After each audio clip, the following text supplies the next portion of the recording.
Բարև ձեզ հարգելի գործընկերներ, այսօր Նորատապանի մամուլի սրահում քննարկելու ենք Պեկի նախագահի ապօրինի գործողությունների շրջանակը ընդլայնվում է թեման։ Հրավիրել ենք փաստաբան Տիգրան Հայրապետյանին, մեր բանախոսներից պետք է ներկա լիներ նաև Կարեն Կարապետյանը, Պեկի օպերատիվ հետախուզության վարչության պետը,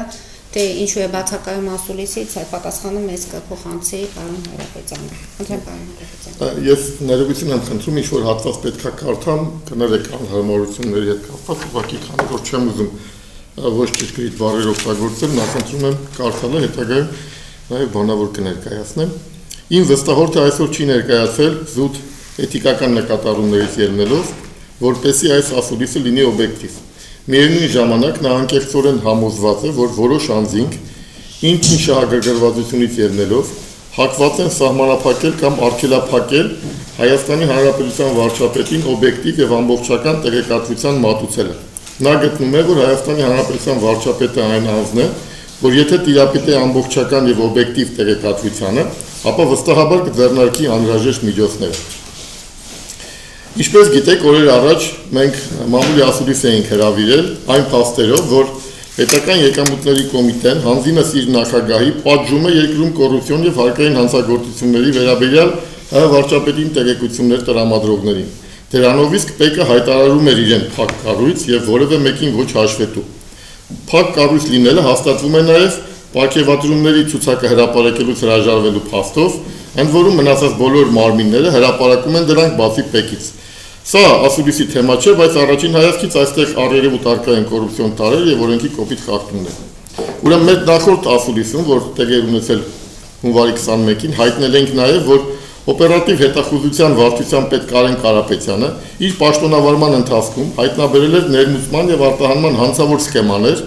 որոնց արդյունքում զգալի վնաս է հասցվում տեղական արտադրությանը, ստեղծում է անհավասար մրցակցային դաշտ երկրի ներքին շուկայում,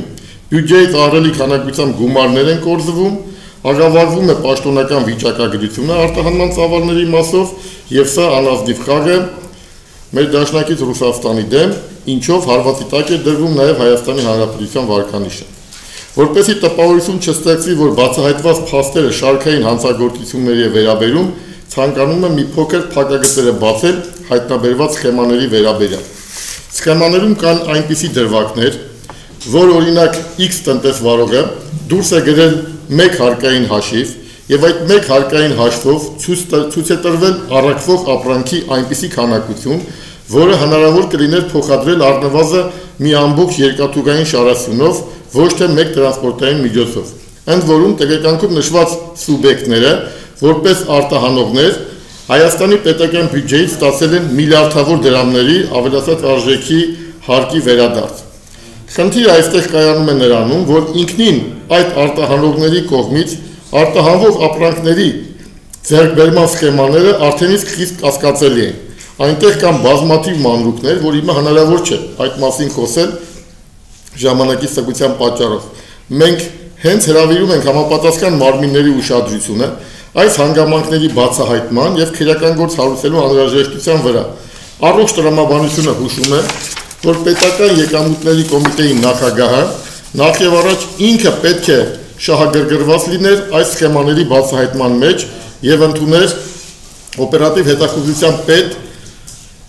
Կարեն Կարապետյանի օպերատիվ հետախուզության վարչության պետ Կարեն Կարապետյանի կողմից արված բացահայտումները եւ առաջարկները, սակայն դրա փոխարեն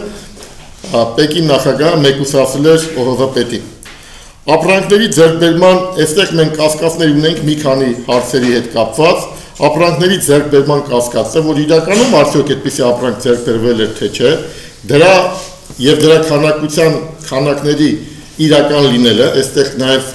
կասկած կար, որ ուղղակի թղթով է գնվել այդ ապրանքը եւ իբրև թե արտահանվում է Հայաստանի Հանրապետությունից եւ դրա դիմաց ավելացված արժեքի հարկ վերադարձի իրավաչափության հարցերը։ Այստեղ շատ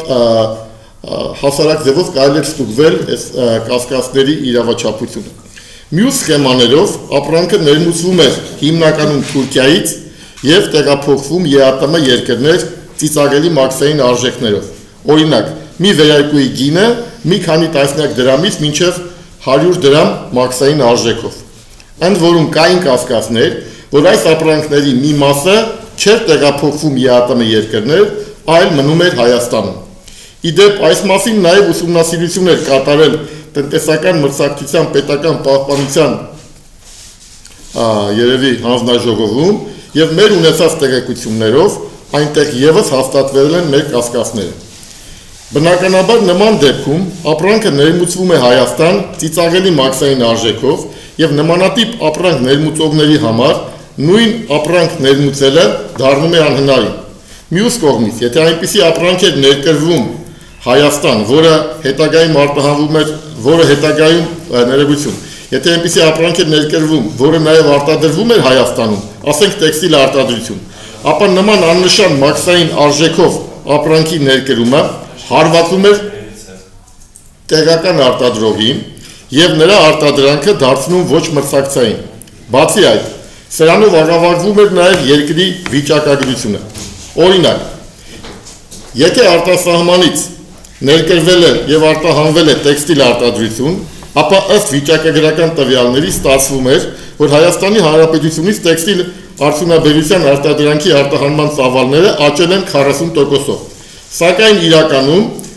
ոչ թե այն աճել է 40%-ով, այլ նվազել է ինչ-որ չափով, քանի որ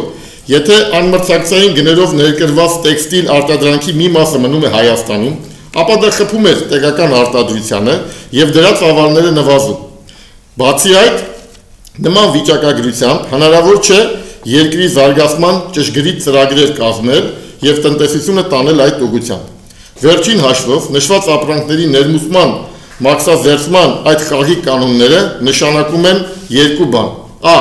Դա հարկային եւ մաքսային հսկողությունից դուրս է եւ Բ. հակասում է մաքսազերծման տրամաբանական բոլոր կանոններին։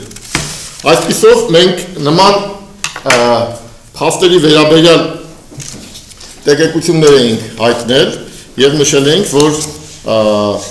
Կարեն Կարապետյանը նշված տեղեկություններն ուղարկել էր Հայաստանի Հանրապետության վարչապետին, վարչապետի աշխատակազմից այդ տեղեկությունները հետ էր ուղարկվել Պետական եկամուտների կոմիտե, Պետական եկամուտների կոմիտեի եւ 10-օրյա ժամկետով հանձնարարական էր տրվել, որպեսզի ուսումնասիրվի եւ կարծիք հայտնվի։ Պետական եկամուտների կոմիտեի նախագահը փոխանակ ուսումնասիրել բովանդակային առումով եւ բարձր է կոռուպցիան հանցավոր սխեմաների բովանդակությունը, հետազոտել դրանք եւ որևէ միջոցներ ձեռնարկել, նա տպավորություն է ստեղծում, որ իբրև թե կատարում է վարչապետի հանձնարարականը, բայց իրականում ծառայական քննություն է սկսում Կարեն Կարապետյանի նկատմամբ։ Եվ 2 ամիս շարունակ նա վարչապետի աշխատակազմին մոլորեցնող նամակներ է ուղարկում, որ ձեր հանձնարարականի հիման վրա կատարվում են գործառույթներ, հարուցվել է ծառայական վարույթ եւ այն կավարտվի մի քանի ամսում, սակայն որևէ գործողություն, որևէ միջոց չէր ձեռնարկվել։ Ուրեմն մեր ասուլիսից հետո ուզում եմ զարգացումների մասին ասեմ, նույն օրը ազգային անվտանգության ծառայությունը արագ արձագանքեց, մենք հրավիրվեցինք ազգային անվտանգության ծառայություն եւ մոտ 7 ժամ այնտեղ մնացինք մինչեւ ուշ գիշեր։ Ուրեմն տվեցինք հանցագործության մասին հաղորդում եւ մանրամասը բացատրություններ տվեցինք նշված սխեմաների հետ կապված։ Սա բնականաբար դրական քայլ է, որ ազգային անվտանգության ծառայությունը արագ արձագանքեց։ Բայց ինչպես մենք նախկինում նշել էինք, որ հնարավոր է Կարեն Կարապետյանի նկատմամբ նոր ճնշումներ սկսեն, փաստորեն մեր կասկածները ցավոք սրտի արդարացվեցին եւ ինչ տեղի ունեցավ հետագայում։ Ուրեմն միանգամից ասեմ, որ գլխավոր դատախազը որոշեց քրեական գործը վերաբացել Կարեն Կարապետյանի նկատմամբ եւ ավելին նա քրեական գործի նախաքննությունը հանձնարարեց Պետական եկամուտների կոմիտեի քննչական վարչությանը։ Ուրեմն կարճ ասեմ ինչ էր տեղի ունեցել, Պետական եկամուտների կոմիտեի նախագահ Դավիթ Անանյանը հենց այս սխեմաները հայտնաբերվել էր, ծառայական քննություն էր սկսվել Կարեն Կարապետյանի նկատմամբ, ընդ որում այդ ծառայական քննությունը սկսելուց նա հետևյալ հայտարարություն էր արել, որ ասել էր այսուհետ ես եմ իմ վրա վերցնում օպերատիվ հետախուզական միջոցառումներ կայացնելու որոշումներ հրապարակելու իրավունքը, որ նման իրավունք բնականաբար Պետական եկամուտների կոմիտեն չուներ, որովհետև օպերատիվ հետախուզական վարչությունը աշխատում է օպերատիվ հետախուզական միջոցառումների մասին օրենքի շրջանակներում եւ այդտեղ հստակ ցանկ կա, թե ով կարող է օպերատիվ հետախուզական միջոցառումներ իրականացնել։ Եվ պետական եկամուտների կոմիտեի ըստ էության երկու իրար հակակշռող մարմիններ կային, մեկը պետ նախագահն էր իր կառույցով, մյուսը օպերատիվ հսկողության վարչության պետը իր վարչության աշխատակիցներով։ Եվ եթե որևէ կասկածներ էր առաջանում այսպիսի հանցավոր մուտք սխեմաների հետ կապված, ապա օպերատիվ հետախուզական վարչության պետը իրավունք ուներ օպերատիվ հետախուզական միջոցառումներ անցկացնելու որոշումներ կայացնել եւ նրա աշխատակիցները համապատասխան գործողություններ են կատարում, հայտնաբերում են եւ զեկուցում են այս մասին, բացահայտում են հանցագործությունը։ Եվ հենց այն պահին, երբ որ այս սխեմաները բացահայտվել էին, պետք ղեկավարը այսպիսի փաստորեն նախադասությամբ դիմել էր իր աշխատակիցներին, որ այսուհետ ես պետք է իրականացնեմ այդ գործառույթը։ Մի խոսքով, ուրեմն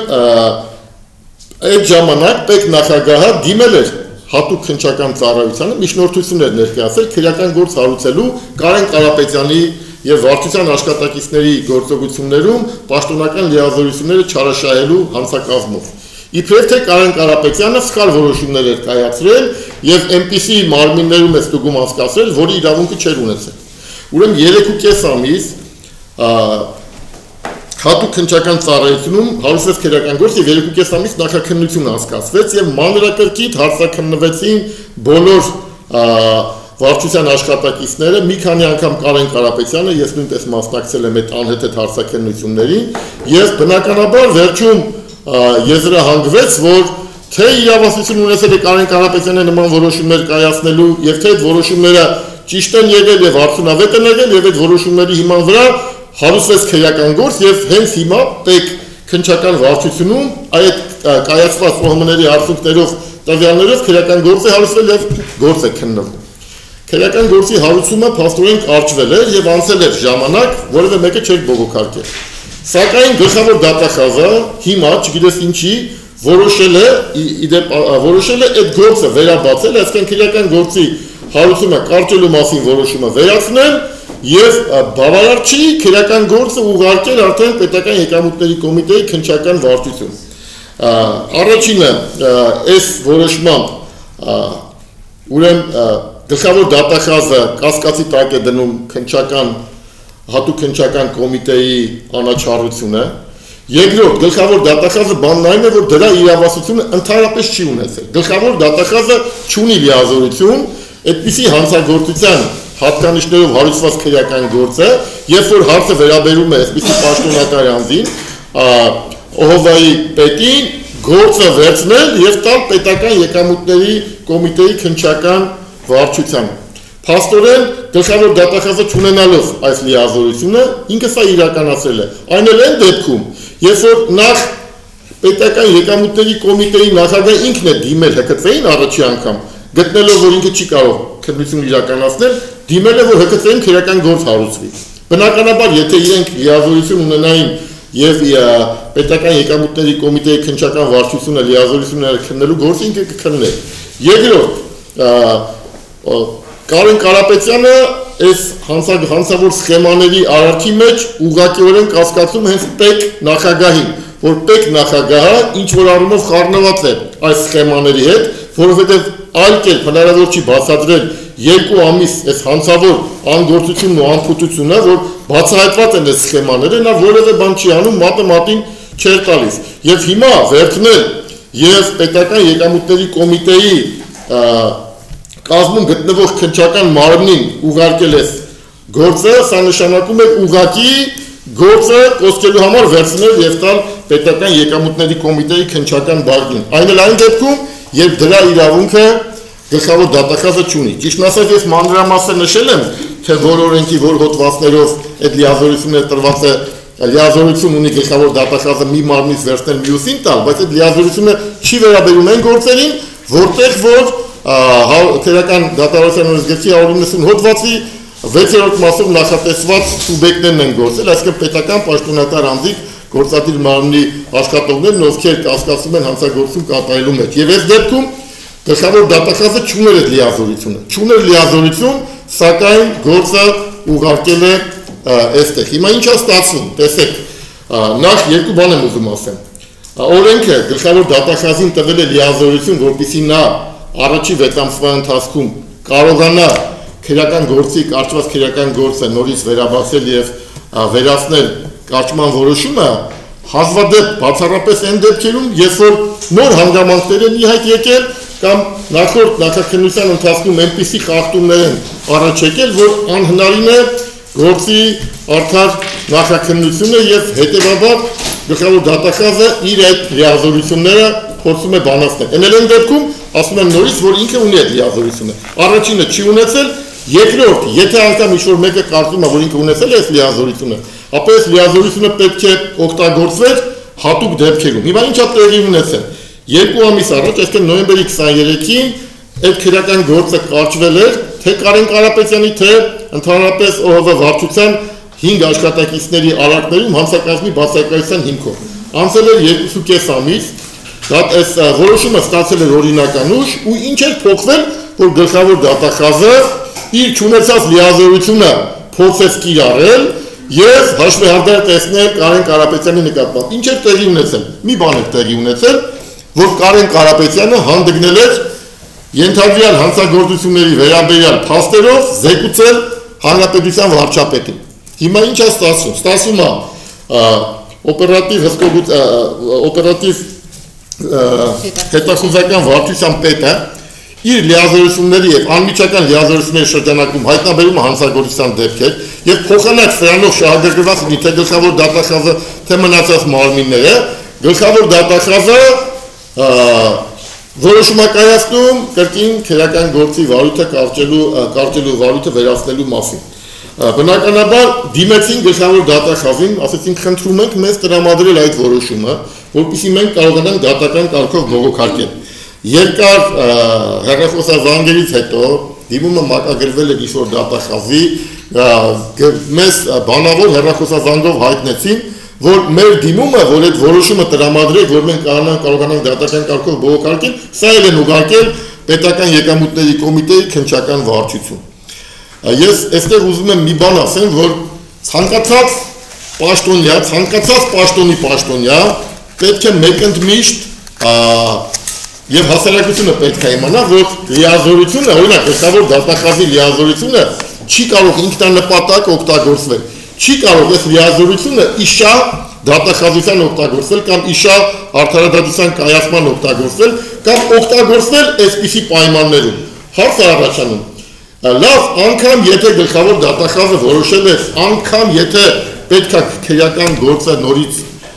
վերաբացվեր, այդ դեպքում ինչի է նա ուղարկում պետական եկամուտների կոմիտեի։ Շատ լավ, օրենքը ասում է, որ այս գործը պետք է քններ հատուկ քննչական ծառայությունը։ Լավ, ենթադրենք հատուկ քննչական ծառայությունում ինչ-որ բացթողումներ ա եղել։ Ցուցումներ կարող էր նա տալ, այս այլ դեպքում եմ ասում, որ այս իրավունքներն իհարկե չուներ եւ կարող էր գործը նորից հատուկ քննչական ծառայությունում քննվել։ Այսինքն ինչ տեղի ունեցավ։ Հարգարժան գլխավոր դատախազ, որ այսպիսի անհասկանալի որոշումներ է կայացում։ Իհարկե դատախազությունը չի կարող այսպես կամայականորեն օրենքը կիրառվել, կամայականորեն ցանկացած անձի նկատմամբ, մեկի նկատմամբ հարուսի քրեական գործ, հետո վերաբացվի, սա նշանակում է իր լիազորությունները օգտագործել իշա հենց այն լիազորություններին, որը որ տրամադրված է գլխավոր դատախազին։ Հետո ինչ տեղի ունեցավ։ Երեք մենք փաստորեն առանձին հանցագործության մասին, կներեք, ուրեմն դրանից առաջ մենք միջնորդեցին գլխավոր դատախազին, ասեցինք լավ, մինչև ձեր որոշումը մենք դատական կարգով կվիճարկենք եւ մինչև ձեր որոշման օրինականությունը կստուգվի դատական կարգով, խնդրում ենք ուղղակի այս պահին գործը վերցրեք տեկից եւ տվեք այլ քննչական մարմնի, հատկապես որ օրենքում նշված է, թե որ քննչական մարմինը պետք է իրականացնի։ Գլխավոր դատախազությունը նույնպես լուր է։ Երեք մենք գլխավոր դատախազին երկրորդ հանցագործության մասին հաղորդումը ներկայացրեցինք։ Ուրեմն հաղորդումը հստակ ներկայացրել ենք 4 հանցակազմերով։ Հաղորդումը, տեսեք ինչի մասին է, որ պետական եկամուտների կոմիտեի նախագահը առանց իրավական որևէ նորմի, առանց որևէ իրավական հիմքի, առանց գրավոր փաստաթղթի կասեցրել է Կարեն Կարապետյանի գործունեությունը ՕՀՎ պետի պաշտոնում։ Նա բանավոր կարգադրել է, դրանից հետո բազմաթիվ փաստաբանական հարցումներ են ուղարկել, ասել ենք խնդրում ենք մատնանշեք այն նորմը, որը ձեզ իրավունք է տալիս կասեցնել, դադարեցնել աշխատանքը, դադարեցնել այդ համակարգերից օգտվելը, կապարակնքել աշխատասենյակը եւ այլն, որևէ պատասխան չի ստացվել, բացառությամբ մի պատասխան եկել է, որ չկա այդպես իրավական նորմ։ Հետո ինչ է տեղի ունեցել։ Փաստորեն չունենալով որևէ իրավական հիմնավորում, նա այսպիսի բարձր պաշտոնի ղեկավարի գործունեությունը դադարեցրել է եւ միաժամանակ աշխատավարձ վճարել։ Սա ստացվում է, որ ինքը լավ իմանալով, որ Կարեն Կարապետյանը չի աշխատել հուլիս ամսից մինչև հիմա, պետական միջոցների հաշվին ինքը աշխատավարձ վճարել Կարեն Կարապետյանին։ Ստացվում է, որ պետական բյուջեի միջոցները ավելի քան 4 միլիոն դրամով վատնում է կատարել պետական միջոցները։ Եթե պետական եկամուտների կոմիտեի նախագահը ինքն է հրահանգ տվել, եթե իր հրահանգը օրինական է, մի պահ ենթադրենք օրինական է, այդ դեպքում նա չէր կարող աշխատավարձ վճարել։ Եթե նրա հրահանգը անօրինական է, նշանակում է նրա արարքում կա ինքնիրավչություն, պաշտոնական լիազորությունների չարաշահում եւ պաշտոնական լիազորություններն անցնել։ Եթե օրինական է, ապա ինչու է պետական բյուջեից փաստորեն աշխատավարձ տրվում։ Ասեմ այսել այն դեպքում, որ աշխատավարձը հենց այնպես չի տրվում, աշխատավարձը տալու համար լրացում է որոշակի սյունակներ, որ Կարեն Կարապետյանը գնացել է աշխատանքի, այսքան ժամ աշխատել է, այդ չափանիշներից ելնելով հաշվարկում է նրա աշխատավարձը եւ նրան աշխատավարձ են տալու։ Հիմա ստացվում է, որ պետ նախագահին ամեն ինչ թույլատրելի է։ Մինչդեռ այստեղ իմ կարծիքով չկա, երկիմաց չկա, կամ պետի նախագահի այդ բանավոր կասեցում օրինական է, այս դեպքում պետի նախագահը վատնում է, թույլ տվել պետական բյուջեի միջոցները, մինչև հիմա աշխատավարձ վճարելով, իսկ եթե անօրինական է, հետևաբար նա դրանով իր լիազորությունները չարաշահել է եւ անցել է եւ կատարել է ինքնիրավչություն։ 3 հանցակազմով հանցագործության դեպքեր։ Սա նույնպես ուղարկել ենք գլխավոր դատախազին, ես հիմա ավարտում եմ, թե ինչ տեղի ունեցավ եւ երկու բան էլ ուզում եմ ավելացնել։ Ամենայն հավանականությամբ պետ նախագահը ունենալով բանավոր պայմանավորվածություններ Կարեն Կարապետյանի կողմից ներկայացված վարչապետի ներկայացված տեղեկանքում նշված տնտեսվարողների հետ, այսինքն պետ նախագահը ամենայն հավանականությամբ ունեցել է բանավոր պայմանավորվածություններ այդ տնտեսվարողների հետ, նրանց ներմուծման եւ արտահանման գործակները կազմակերպելու հարցում, որպեսզի գաղտնիությունն ապահովի, փաստորեն ի վիճակի չի եղել պատշաճ գաղտնիությունը ապահովել, որի արդյունքում տեղի է ունեցել ինֆորմացիայի արտահոսք։ Իդեպ, ուզում եմ հայտնել, որ այս սխեմաների եւ նրբությունների վերաբերյալ արդեն տեղեկություններ ունեն ՏԵԿ-ի համակարգի տասնյակ ու տասնյակ աշխատողներ, վարչապետի աշխատակազմում, որտեղ ուղարկվել էր տեղեկանքը, հետո եկել պետի արդեն մեկ այլ մարմին այդտեղի աշխատակիցները, ազգային անվտանգության ծառայությունում, հատուկ քննչական ծառայությունում եւ այլ գերատեսչություններում։ Եվ վերջում ուզում եմ ասել, որոշակի առայժմ չճշտված տեղեկությունների համաձայն տարեվերջին պետական բյուջեի մուտքերի ցուցանիշը ապահովելու նպատակով ամենայն հավանականությամբ ՊԵԿ-ում թույլ են տրվել աննախադեպ խոշոր կեղծիքներ։ Սա եւս վկայում է, որ Կարեն Կարապետյանի ոչ յուրային եւ անցանկալի անձ լինելը Դավիթ Անանյանի կողմից ղեկավարվող կառույցում։ Այսքանը։ Եթե լրագրողները հարցեր ունեն, հանձնաժողովության ժամանակ ինչ է որոշել եւ իրավունք դες ինչ են Տեսեք, գնացինք ամսի 23-ն էր, եթե չեմ սխալվում, գնացինք ծառայական քննության հանձնաժողովի նիստին, հանձնաժողովի ժամանակ հանձնաժողովի անդամներից մեկը բացառք հայտնեց, դա Կարեն Կարապետյանի տեղակալն էր, ասես քանի որ ես աշխատել եմ Կարեն Կարապետյանի ղեկավարմամբ եւ հնարավոր է որ նա ազդեցություն ունենալ ին վրա եւ ես իրեն կարողանամ պաշտպանեմ, դրա համար ես ինքնաբացարկ եմ հայտնում, որպեսզի ես հանձնաժողովից դուրս գամ, ինքնաբացարկ հայտնես դուրս եկավ։ Մենք Կարեն Կարապետյանը բացարկ են հայտնել հանձնաժողովին, ասել էր որ դուք ստեղծվել եք ՏԵԿ նախագահի հրամանով ու փաստորեն այս բոլոր սխեմաների մեջ արտացվում է նաեւ ՏԵԿ նախագահի հետաքրքրությունները եւ դուք չեք կարող լինել օբյեկտիվ մարմին, մերժվեց մեր բացարկը, երկրորդ միջնորդություն ներկայացվեց, ասվեց որ փաստորեն դուք պատժում եք Կարեն Կարապետյանի մի բանի համար, որ նա տեղեկությունը հայտներ վարչապետին։ Խնդրում ենք վարչապետի աշխատակազմից հրավիրել համապատասխան մարմին, անդամ եւ ինքը գա մասնակցի, որովհետեւ Կարեն Կարապետյանն ասեց, ես կորեկտ չեմ համարում այն հարցերը, որ վերաբերում են վարչապետին, ինձ ուղղեք։ Ասեմ ավելին, այդ նույն պետի ծառայական քննության աշխատակազմը վարչապետի աշխատակազմին գրություն էր ուղարկել հետեւյալ բովանդակությամբ, խնդրում ենք անհապաղ ասել, թե ով է այդ տեղեկանքի հետ հարաբերվել եւ այդ հարաբերվող անձիկ արդյոք ունեցել են հարկային գաղտնիքի հետ շփվելու իրավասություն թե ոչ։ Եվ վարչապետի աշխատակազմից այս գրությանը պատասխան չէր եկել։ Մենք էլ ասացինք, քանի որ ձեզ է հետաքրքրում դա, եւ բացի այդ հանձնաժողովի անդամներից մեկը հարցրեց, ասեց, իսկ ինչ եղանակով եք փոխանցել դա վարչապետին, որն էր ձեր հետաքրքրությունը այս տեղեկանքը վարչապետին փոխանցելու հարցում, մենք ասեցինք, տեսնում եք, պաստորեն դուք որպես հանձնաժողով բազմաթիվ հարցեր ունեք, որ ոչ թե մեզ պետք է ուղղեք, այլ պետք է ուղղեք վարչապետի աշխատակազմին, հետո ձեր մարմինը իրենց մարմիններից մեկին, այսինքն պետի ներքին անվտանգության վարչությունը եզրահանգել է, այսպես հավաքվել էին կարճ փորձաքննություն էին անցկացրել եւ եզրահանգման էին եկել, որ վարչապետը իրավասու չի հարկային գաղտնի կազմող տեղեկություններին ծանոթանալու։ Ասացինք, որ դուք այսպիսի փակ կառույցում, այսպիսի անհեթեթ եզրահանգման եք եկել, միջնորդում են, թող կառավարության իրավաբանական վարչությունը կարծիք հայտնի, որ արդյոք վարչապետը իրավունք ունի ծանոթանալ այս տեղեկանքին, թե ոչ։ Սա նույնպես մերժվեց, հետագայում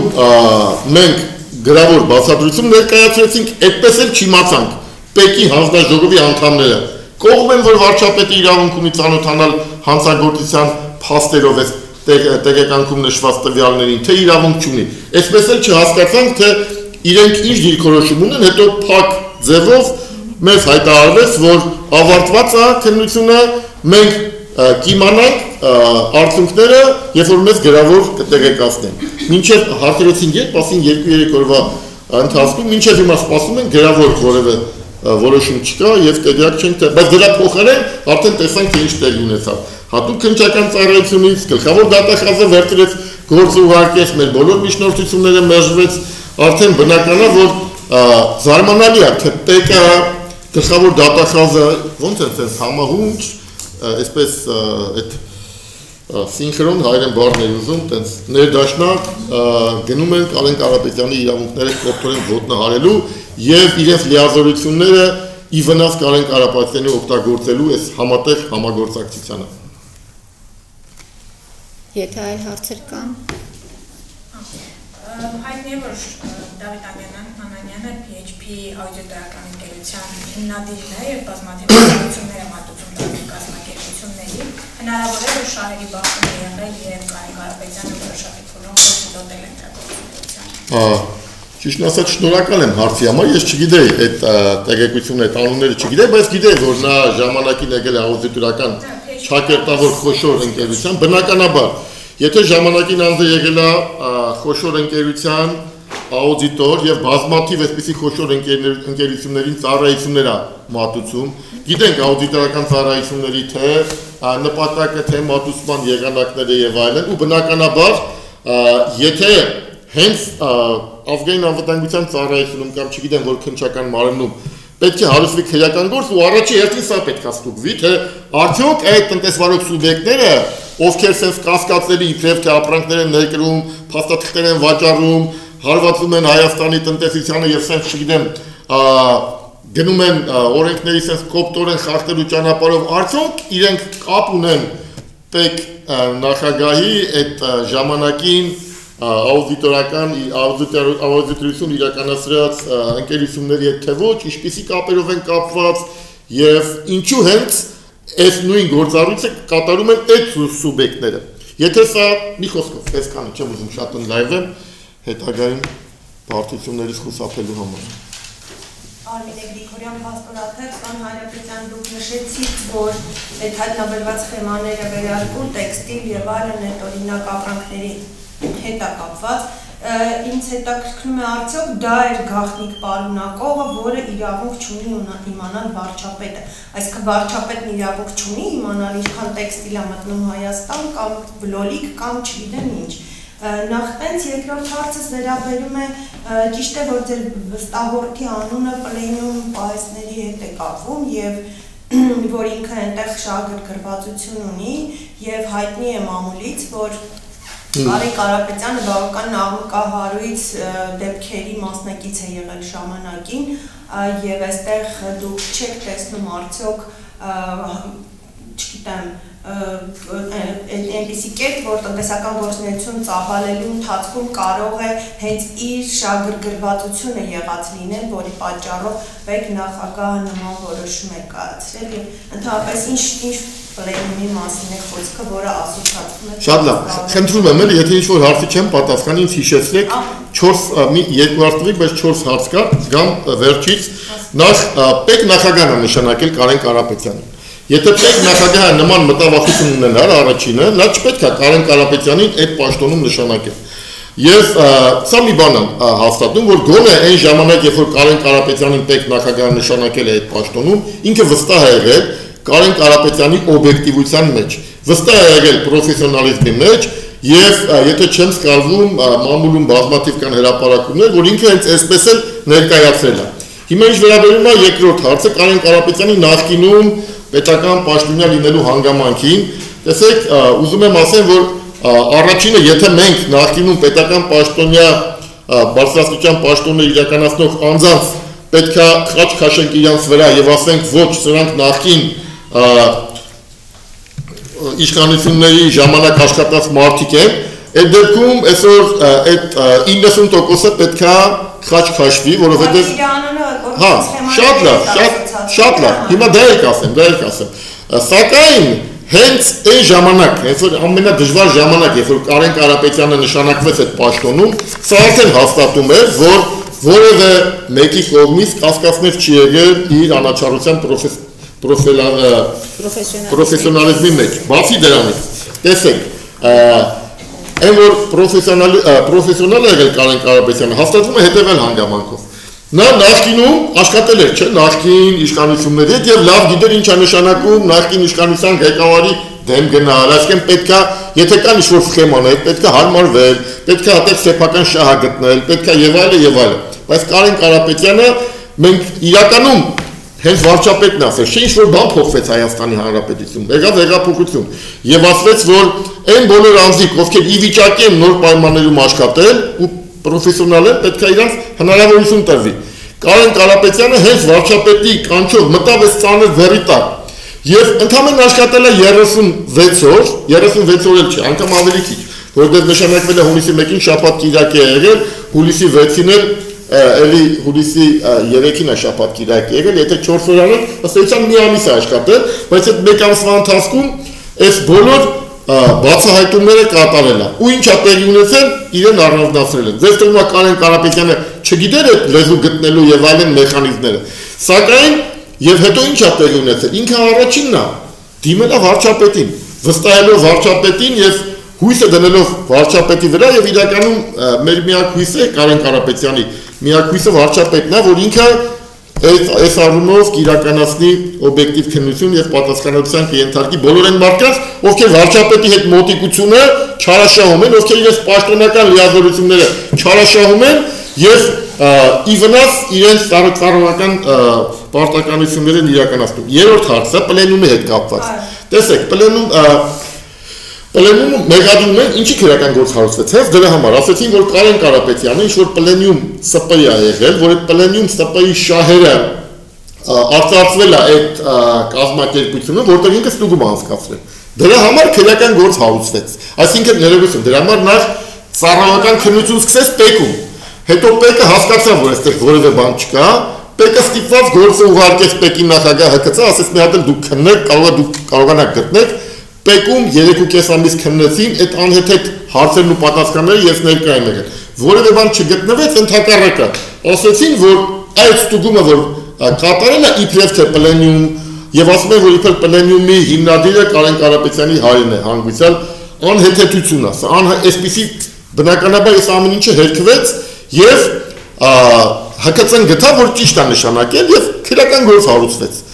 Եվ առաջի հարցը, որ դուք ասեցիք, կներեք մոռացա արդեն։ Տրիկոտաժի կամ բայրարկուի քանակը արդյոք վարչապետն իրավունք չուներ եւ դա էր կոչվում գաղտնիք հրապարակել, որի պատճառով Տեսեք, ամենայն հավանականությամբ Կարեն Կարապետյանը մտածում է, որ այն բոլոր մարմիններն, ովքեր զեկուցում են հանրապետությունում տիրող իրավիճակը, իրենք մինչև վերջ օբյեկտիվ ու լրիվ չեն զեկուցում։ Եվ եթե ես չգիտեմ, եթե կա այսպիսի կարծիք, որ Հայաստանի Հանրապետությունը տարանցիկ ապրանքների տեղափոխման հետ կապված կարող է Հայաստանին օգուտ լինել, եւ սա ներկայացվի, ապա Կարեն Կարապետյանը հենց այդ ոչ օգտակար բաներն է բացահայտել։ Այսինքն պետական գաղտնիք կարող է համարվել, որի պատճառով պետական չէ, հարկային գաղտնիք, իհարկե չէ։ Հարկային, նայեք, ավելի լուրջ բան տեսեք, ասեմ ավելին, հարկային գաղտնիքի մասին կա հարկային օրենսգիրքի համապատասխան հոդվածում հետևյալն է նշված, որ հարկային գաղտնիք չի այն բոլոր տեղեկությունները, որտեղ ի հայտ են եկել հարկային պահանջների պահպանման խախտում։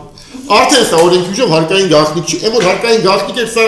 ոչ թե տգիտություններ, սա հիմարություններ ու չգիտեմ ինչ է։ Անկամ եթե հարկային գաղտնիք է, եթե վարչապետը չի կարող իր ղեկավարած կառույցի մանրամասներ իմանալ, ինչպես կարող է նա կառավարի այդ կառույցը։ Վարչապետը միակ անձն է, որ ինքը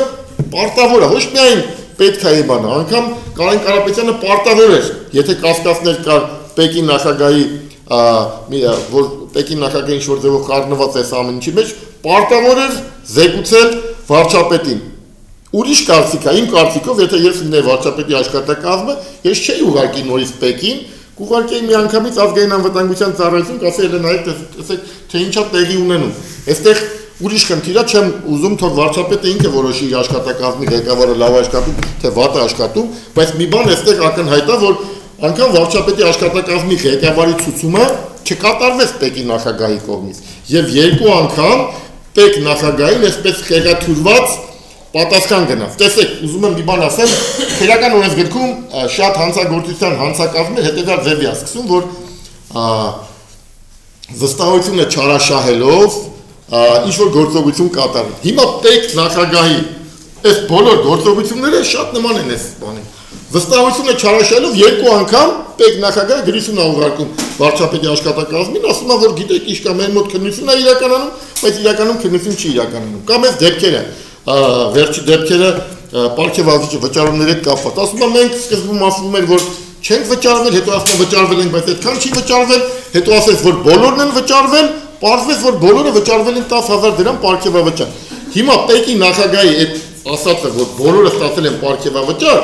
կողքից լսողը կթվա, որ իրականում բոլորս այս միլիոնների պարգևավճար են ստացել։ Բայց ինքը այդ բոլորի վստահությունը չարաշահելով իրան ստանում է ուրիշ ուղղությամբ։ Սա այդ քրեական օրենսգրքի այդ խարդախության հանցակազմի կլասիկ ձևակերպումն է։ Ինձ թվում է չի կարող այսպիսի անձը պետական այսպիսի բարձրաստիճան պաշտոն զբաղեցնել։ Եվ ինչքան նա շարունակի պաշտոնավարել, հիմա մենք եկել ենք հասնել ենք այն դիրքին, որ կամ այս սահմանագծից այս կողմ մենք մտնում ենք անհասկանալի տեղ, մտնում ենք խառնաշփոթության մեջ, խավարի, անօրինականության, կեղծիքի դաշտ, կամ կանգ ենք առնում, ասում ենք, ստոպ, քրեական գործը հարուցվում, ստուգվում է այս նշված փաստերի իրավաչափությունը թե ոչ, բոլոր մեղավորները պատասխանատվության են ենթարկվում, եթե պարզվում է, որ իրականում Պեկ նախագահը կապ չունի, չէր կարող իմանալ կամ չի թաքցրել կամ այս արարքները շատ պատշաճ են, նորից նոր այդ ժամանակ ինքը կարող է նշանակվի այս պաշտոնում։ Հակառակ դեպքում, երբ Պեկ նախագահի նկատմամբ այսպիսի ծանր մեղադրանքներ կա ազգային անվտանգության ծառայությունում, գլխավոր դատախազի մոտ, չգիտենք ում կուղարկի հավանաբար հատուկ հնչական ծառայություն, եւ այս պայմաններում ինքը որ շարունակի պաշտոնավարել իր պաշտոնում, մենք կմտնենք միտեղ, որտեղից շատ դժվար կլինի դուրս գալ։ Ու այս բոլոր փաստերը հետագայում գալու է այս հենց թե Պեկի հետագա ղեկավարությունը թերնա այդ իշխանություններին այս շուտ թե ուշ այս հարցերի պատասխանը պետք է տրվի, քանի որ հրապարակայնացվել է, հասարակությունը պետք է իմանա քննության արդյունքները։ Հակառակ դեպքում մենք չենք ունենա փաստորեն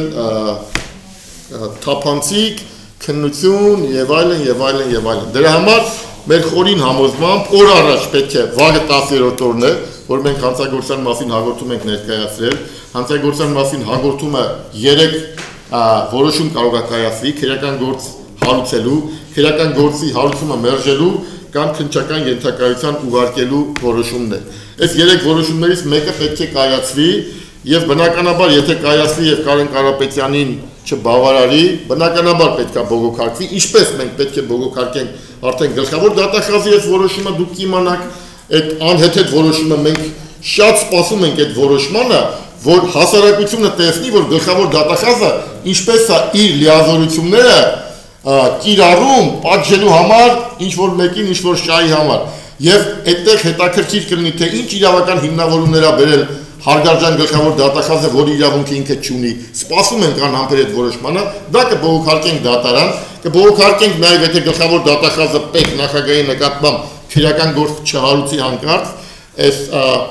պետական միջոցների վատնում հանցակազմով, այստեղ ակնհայտ է 4 միլիոն ավել վճարվել է Կարեն Կարապետյանին այն պարագայում, երբ որ ինքը չի աշխատել, երբ որ պետ նախագահն ինքն ասել մի աշխատի, բայց ինքը չաշխատած օրերի համար պետական բյուջեից վատնում է կատարել։ Այստեղ կարճ հասարակ հանցակազմ է, պետք է քրեական գործ հարուցվի։ Ես չեմ պատկերացնում այն ինչ փաստեր պետք է լինի, որ պետ նախագահի դեմ քրեական գործ հարուցվի։ Պարոն Հայրապետյան, ամեն դեպքում խնդրում ճշտող հարցելի, դուք ընդհանուր խոսեցիք, բայց այդպես ինձ համար հասկանալի չդարձավ։ Կարող է պատահի արդյոք, որ ձեր վստահորդը պլենիումում կատարված պլենիումի հետ կապված գործողություններ պետք է իրականացնել, չի իրականացնել կամ փոքր։ Չէ, տեսեք։ Իրեն շատ լավ, ես արդեն ասեցի նորից ասեմ ավելի կարճ։ Քրեական գործը հարուցվել էր ՀԿՑ-ում, որ ինքը այդ պլենիում ՍՊ-ը ինչ որ պահեստում էր աշխատում, այդ նույն պահեստում նաև այլ սուբյեկտներ էին աշխատում։ Եվ այդ այլ սուբյեկտները կասկած կար, որ հարկային եւ այլն թաքցնում են որոշ խախտումներ են կատարում։ Եվ այդ սուբյեկտների մոտ ստուգում էր իրականացվել։ Հետո պարզվեց, որ այդ սուբյեկտների մոտ ստուգումը ճիշտ է ու քրեական գործը հարուցվել այդ սուբյեկտների դեմ։ Հիմա պլենիումում ասում էին, որ իբրև թե պլենիումի շահից ելնելով է այդ որոշումը կայացել սուբյեկտների մոտ որոշում այդ ստուգում նշանակելու հետ կապված կամ ստուգում չէ ներողություն ՕՀՄ կիրառելու հետ կապված, բայց հետո պարզվեց, որ ճիշտ է։ ՀԿՑ-ում քննությունը պարզվեց դա ճիշտ է։ Գլխավոր դատախազին դա դուր չեկավ։ ՀԿՑ-ում ինչպես են գործը քննում, դուր չի գալի գլխավոր դատախազին։ Գլխավոր դատախազը ոնց որ թե ունի իր քննչական մարմինը, չնայած լիազորություն չունի գործ ուղարկելու, բայց ինքը այսպես համառորեն ուղարկում է պետական եկամուտների կոմիտեին։ Դե ստացվում է, այո, մենակ այդ դեպքում, անգամ այդ դեպքում էլ իրավունք չունի։ Այդ դեպքում էլ իրավունք չունի։ Այդ դեպքում ինքը պետք է գործ ուղարկեր քննչական կոմիտե, որովհետև այդ հանցագործությունների վերաբերյալ գործերը կամ քննում էր քննչական կոմիտեն, բայց եթե հատուկ սուբյեկտ էր, անպայման ՀԿՑ-ն։ Հիմա եթե ՀԿՑ-ին իրականում սա անվստահություն է հայտնել, եւ եթե պաշտոնական անվստահություն կա ՀԿՑ վարչության հետ կապված, ապա նա կարող է քննչական կոմիտե ուղարկել, բայց ոչ մի դեպքում պետական եկամուտների կոմիտե։ Սա գիտեք, եթե այսպես սկսենք մեկնաբանել քրեական դատավարության օրենսգիրքը ու ասենք լիազորություն ունի, մենք շատ առաջ կգնանք, շատ առաջ, քանց թե գնացել են, չգիտեմ, խորհրդային ժամանակներում Ստալինը կամ մնացած մարդ չեն կարող sense գնալ առաջ։ Օրենք կա, օրենքը պետք է պահվի, ուզում է գլխավոր դատախազ լինի կամ ցածր դատախազ։ Դատախազը պարտավոր է ու ինքն է երաշխավոր օրենքը պաշտպանելու, պահպանելու։ Հազարավոր իրավաբաններ կան։ Եթե ուզում եք, ես ձեզ կկարդամ այդ օրենքի դրույթները, որ համոզվեք, որ գլխավոր դատախազը չի ունեցել այդ իրավասությունը։ Հենց հիմա կարդամ, կներեք 2 րոպե, դա էլ որ ասուլիսը կիսած չլինի։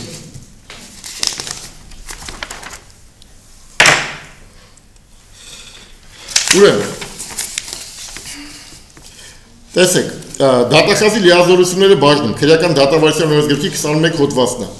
Գործի վարույթը կարճելու, գլխավոր դատախազն իրավունք ունի, քրեական հետապնդում չիրականացնելու մի վարքյան, ուրեմն, դատախազը քրեական գործը կարճելու, քննիչի կայացած որոշումը կարող է վերացնել որոշման պատճենը ստանալուց 7 օրվա ընթացքում։ Սա նոյեմբերի 23-ին ա եղել։ Դրանից հետո գործի վարույթը կարճելու, քրեական հետապնդում չիրականացնելու մասին որոշումը կարող է վերացվել մեկ անգամ եւ միայն գլխավոր դատախազի կողմից այդպիսի որոշում կայացնելուց 6 ամսվա ընթացքում։ Իսկ 6 ամսվա ընթացքում։ Հիմա տեսնենք թե այնտեղ նշված է, որ գլխավոր դատախազը 190 հոդվածով սահմանված կարգով միայն իրավունք ունի գործը մի մարմնից վերցնել տալ մյուս մարմին։ Տեսեք, սա 53-րդ հոդվածում է նշված, քրեական գործը սույն օրենսգրքի գլխավոր դատախազը իրավունք ունի քրեական գործը սույն օրենսգրքի 190 հոդվածով սահմանված նախաքննության մի մարմնից հանձնել նախաքննության մեկ այլ մարմին բազմակողմանի լրիվ եւ օբյեկտիվ քննություն ապահովելու նպատակով։ Այսինքն, եթե գլխավոր դատախազը այստեղ լիազորություն է տրվում, գործը մի մարմնից վերցնել մյուս մարմին տալ, միայն 190 հոդվածով քրեական դատավարության օրենսգրքի 190 հոդվածով սահմանված մարմիններին։ Հիմա քրեական դատավարության օրենսգրքի 190 հոդվածի 6-րդ կետում նշված է, որ նախաքննությունը ՀՀ օրենսդիր, գործադիր եւ դատական իշխանության մարմինների ղեկավար աշխատողների, պետական ծառայություն իրականացնող անձանց, իրենց պաշտոնական դիրքի կապակցությամբ, հանցակցությամբ կամ նրանց կատարած հանցագործությունների գործերով կատարում են հատուկ քննչական ծառայության քննիչները։ Նույն 190 հոդվածի 8-րդ կետի համաձայն նախաքննությունը քրեական օրենսգրքի 308-ից 310 եւ 314 հոդվածներով 308-310-ով էր մեկադրվում Կարեն Կարապետյանը նախատեսված հանցագործությունների վերաբերյալ գործերով կատարում են նախաքննության այն մարմինները,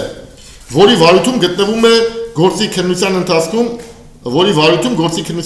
բացահայտվել այդ հանցագործությունը բացառությամբ կա բացառություն սույն հոդվածի 6-րդ մասում նախատեսված անձանց կատարած հանցագործությունների վերաբերյալ քրեական գործերը։ Այսինքն վեցում են ասում, որ մենակ հկցեն եւ նույն օրենքի 10-րդ հոդվածը հետեւյալն ասում տարբեր պետական մարմինների քննիչներին ենթակա հանցագործությունների վերաբերյալ գործերը ենթակայության հարցը որոշում է դատախազը։ Այս կարգը չի տարածվում սույն հոդվածի 6-րդ մասով նախատեսված հանցագործությունների վերաբերյալ քրեական գործերի վրա, որոնցից 6-րդ մասով նախատեսված քրեական գործերի նախաքննությունը կատարում են բացառապես հատուկ քննչական ծառայության քննիչները։ 3 տեղ բացառապես այս նույն հոդվածում ուղիղ գրված է։ Հիմա գլխավոր դատախազը եթե կարդացել է այլ բան է տեսել, այստեղ, չգիտեմ, ինձ թվում է շատ հասկանալի, կոռեկտ գրված է քրեական դատավարության օրենսգրքի մեջ։ Սա երկիմաստ չի, որ հնարավոր է երկիմաստ մեկնաբանել։ Անգամ եթե երկիմաստ է, վերցնել թողտար հարացեի քննիչներին, չգիտեմ, այլ քննիչներին, բայց պետք չէ Պեկին ուղարկել, լավ իմանալով, որ Պեկից է եկել։ Պեկը ուղարկել է ՀԿՑ-ին, ՀԿՑ-ն կարճել է, հիմա ինքն էլ 3 ամիս հետո որևէ բան չի փոխվել, միայն փոխվել է մի բան, որ վարչապետը ստացել է տեղեկանք հանցագործությունների վերաբերյալ, Կարեն Կարապետյանի նկատմամբ վերաբացում է քրեական գործը։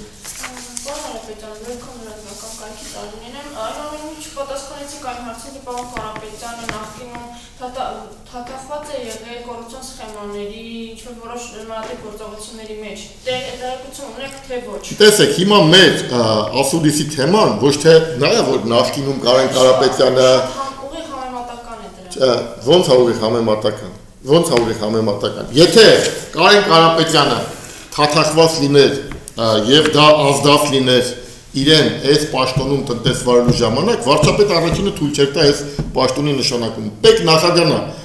բերել իրեն այս պաշտոնում։ Ինքը ապացուցել է, որ այս պաշտոնում ինքը օբյեկտիվ է աշխատել, բացահայտել է այս ամեն ինչը։ Հիմա ասել, որ գիտեք ինչ կա, եթե նախկինում ինքը աշխատել է, այդ դեպքում մենք եկեք բոլոր նախկինում աշխատողներին այս Դե հիմա ինչ եք ուզում ասեմ, ես ուզում եք ասեմ, որ իմ վստահորդը ինչ-որ առումով կոռուպցիոն սխեմաների մեջ կառնված է եղել։ Այդ պաշտոնի մամուլի մի շարք հրապարակումներ եղան, որ նույն այդ Կարեն Կարապետյանը նախկինում ևս հատակված է եղել որոշ կոռուպցիոն սխեմաներում, գործերում եւ ինչպես է պետնախագահ Դավիթ Արանյանը նման պաշտոն վստահում Կարեն Կարապետյանին։ Այս մասով ինչ կասեք։ Այդ հարցը ուղղել են, չէ՞, պետնախագահ Կարեն Կարապետյանին։ Բանին Դավիթ Արանյանին։ Տեսեք, մենք նայեք ասեմ, տեսեք, պետական եկամուտների կոմիտեն ամենակարևոր ոլորտն է Հայաստանի Հանրապետության բյուջեի մուտքերը ապահովելու համար։ Եվ այդտեղ պետք է լինեն պրոֆեսիոնալ մարդիկ։ Եվ այդ պրոֆեսիոնալ մարդիկ պետք է ճիշտ պաշտոններ զբաղեցնեն։ Հիմա պետնախագահը ինքը չի եղել այս համակարգի աշխատող։ Ու ինքը հասկանալով, որ այստեղ էնել օպերատիվ հետախուզական վարչության պետի պաշտոնը ամենակարևոր պաշտոններից է։ Օպերները այս հարկային ոլորտում որ աշխատում են, իրենք ամեն ինչ պետք է իմանան։ Ցանկացած անցու շարժ պետք է իմանան։ Ու հենց Կարեն Կարապետյանի նախկինում որակներն է հաշվի առնչվել, որ Կարեն Կարապետյանին այս պաշտոնը իրեն վստահվել է։ Այսինքն սա մի բանի մասին է խոսում, որ Կարեն Կարապետյանը, եթե անգամ իր անվան հետ կապված ինչ-որ լուրեր է տարածել, բայց ինքը այնքան պրոֆեսիոնալ է եղել, որ իր օբյեկտիվությունն ու պրոֆեսիոնալ իրան հնարավորություն է տրվել աշխատելու, ապացուցելու։ Ունեցել է այդ հնարավորությունը մի ամսում, աշխատել է, ապացուցել է։ Պարզվել է, որ ինքը սխալվել է իմ կարծիքով, պետական եկամուտների կոմիտեի նախագահը երևի չէր պատկերացրել, որ այնքան խորը կարա գնա Կարեն Կարապետյանը, որ այսպիսի սխեմաներ բացահայտի եւ հետեւաբար արդյունքը եղել է սա։ Բայց կներեք մի հարց եւս, արդյոք բարոյական դաշտում չի, երբ որ Անանյանը նշանակում է Կարեն Կարապետյանի մի պաշտոնի, ամբողջ հասարակությունը մեղադրում է իրեն այդ նշանակման համար, բայց հետո նա մեջքից փորձում է հասկացա։ Մոտավորապես այդ սխեման Շատ լավ հարց եք բարձրացնում, շատ տեղին հարց եք, ու ես ուզում եմ ասեմ բոլոր պաշտոնյաները որպես Հայաստանի Հանրապետության քաղաքացի եմ ուզում պատասխանեմ, տեսեք, մենք որ ես հավատում եմ ու համարում եմ, որ Հայաստանի Հանրապետության քաղաքացիներն են հեղափոխություն կատարել եւ հեղափոխություն իրականում կատարվել է։ Ու այն բոլոր պետական պաշտոնյաները, որ մտածում են, որ իրանց պաշտոնի դրել է ենթադրենք ինչ-որ մեկը, ընդհանուր վարչապետը, ու իրանք պարտական են պետական շահերը ոտնահարել ու դա հակաբարոյական է, որ վարչապետի շահերի դեմ կամ չգիտեմ իր նշանակած անձի դեմ, սրանք չեն կարող պետական պաշտոնյաներ համարվել։ Պետական պաշտոնյա այն անձն է, ով որ բացառապես իր պաշտոնական պարտականությունները կատարում է օրենքի առաջ եւ իր պարտականությունները կատարում է պետության առաջ։ Ու սրանով Կարեն Կարապետյանը ապացուցեց, որ ինքը տարբեր է մնացած բոլոր ճակերտավոր պետական կառույցներից։ Եթե հայտնաբերվում է հանցագործության հատկանիշ, պետքում բոլորը համարում են, որ դա չպետք է վարչապետը իմանալ։ Սա, գիտեք, սա գիպնոզական, չգիտեմ, կներեք զոմբիական մտածելակերպ է։ Հանցագործությունն է բացահայտվել, բոլորը մտածում են, որ վարչապետը չպետք է իմանա, ու բոլորը այսպես գալիս են, խելացի դեմքներով նստում են եւ ծառայական քննություն են, մենք չպետք է հանդուրժենք, հասարակությունը այս ակնհայտ խեղաթյուրված մտածելակերպը չպետք է հանդուրժի։ Անձը հանցագործությունն է բացահայտել, իրան պատժում են օրենքից դուրս։ Գլխավոր դատախազը չունի լիազորություն, բայց ինքը պատժում է անձին, անկախ նրանից ով է այդ անձը, անկախ նրանից նախկինում ինչ պաշտոն է զբաղեցրել։ Հիմա հետո մենք ենք դատավորը, ով կարող է դատի, թե ով ինչ արել, եթե այսպես գնանք, ով ինչ արել, այսպես դատենք, մենք արդյունքում դատարանել մեզ պետք չի։ Հավաքվի մի խումբ, չգիտեմ, իրավաբաններ կամ լրագրողներ կամ ուրիշ քաղաքական գործիչներ վերցնեն դատեն ու ասեն, Կարեն չի կարել այսպես։ Ինձ թվում է հասարակությունը չի կարող հանդուրժի եւ մենք սրա համար չենք գնացել եւ մենք այս ուղղությամբ չպետք է գնանք առաջ։ Մենք պետք է գնանք իրականում մեր պետականության շահերից ելնելով ու այն բոլոր անձիկ, ովքեր բացահայտում են, իդեպ, եթե դու հանցագործության մասին տեղեկություն ունես ու չես բացահայտում, սա իր հերթին հանցագործություն է։ Այսինքն այն բոլոր անձիկ, ովքեր չեն բացահայտել սա, նրանց նկատմամբ պետք է քրեական պատասխանատվություն հարուցել։ Վստահ եմ, հարուսված ԱԱԾ-ում, հարուսված քրեական գործի շրջանակներում պետք է պատասխան տրվի, թե ինչու պետք բարձրաստիճան պաշտոնյաները